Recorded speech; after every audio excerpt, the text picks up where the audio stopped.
विधिशास्त्र को आप किस तरह परिभाषित करेंगे? विधिशास्त्र की प्रकृति एवं उसके अध्ययन की उपयोगिता का विवेचन कीजिए। How would you define jurisprudence? Discuss the nature and utility of the study of jurisprudence. 8. विधिशास्त्र की परिभाषा, definition of jurisprudence.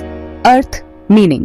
jurisprudence शब्द लैटिन के jurisprudentia से निकला है। juris द लॉ, कानून, prudentia नॉलेज और स्किल, ज्ञान या विज्ञान, अर्थात विधिशास्त्र कानून का विज्ञान या दर्शन है। विद्वानों द्वारा परिभाषाएं, definitions by jurists. 1. Ulpian. Jurisprudence is the knowledge of things divine and human, the science of just and unjust. विधिशास्त्र दैवीय और मानवीय विषयों का ज्ञान है, जो न्याय और अन्याय का विज्ञान है। 2. John Austin. Jurisprudence is the philosophy of positive law. विधिशास्त्र सकारात्मक विधि का दर्शन है। 3. Salmond. Jurisprudence is the science of the first principles of the civil law. विधिशास्त्र सिविल कानून के प्रथम सिद्धांतों का विज्ञान है। 4. Keaton. Jurisprudence is the study and systematic arrangement of the general principles of law. विधिशास्त्र कानून के सामान्य सिद्धांतों का व्यवस्थित अध्ययन है। 5. Allen. Jurisprudence is the scientific synthesis of the essential principles of law.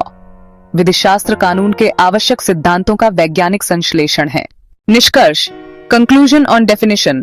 विधिशास्त्र को कानून का दर्शन या कानून के मूलभूत सिद्धांतों का वैज्ञानिक अध्ययन कहा जा सकता है।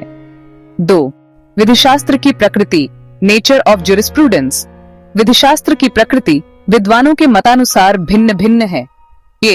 विज्ञान, साइंस की प्रकृति सैलमंड और कीटन ने कहा कि यह साइंस ऑफ लॉ है, क्योंकि यह कानून के सिद्धांतों का विश्लेषण, एनालिसिस करता है और उन्हें व्यवस्थित, सिस्टमैटिक रूप देता है। 2. दर्शन, फिलॉसफी की प्रकृति। ऑस्टिन ने इसे फिलॉसफी ऑफ पॉजिटिव लॉ कहा। रॉस्को पाउंड जैसे विद्वानों ने इसे सामाजिक दर्शन, सोशल इंजीनियरिंग के रूप में देखा। 3. सामाजिक विज्ञान, सोशल साइंस। पाउंड और एयरलिक ने कहा कि कानून समाज से उत्पन्न होता है, इसलिए विधिशास्त्र का संबंध समाजशास्त्र और अर्थशास्त्र से भी है। 4. गतिशील, डायनामिक प्रकृति। jurisprudence स्थिर, स्टैटिक नहीं है, बल्कि समय, समाज और परिस्थितियों के अनुसार बदलता रहता है। उदाहरण, भारत में राइट टू प्राइवेसी, गोपनीयता का अधिकार। Justice K S. Puttaswamy v Union of India 2017 case में इसे मूल अधिकार, फंडामेंटल राइट घोषित किया गया। निष्कर्ष, विधिशास्त्र न तो केवल विज्ञान है और न ही केवल दर्शन, बल्कि यह दोनों का संयोजन है जो बदलते समाज के साथ विकसित होता रहता है। 3. विधिशास्त्र के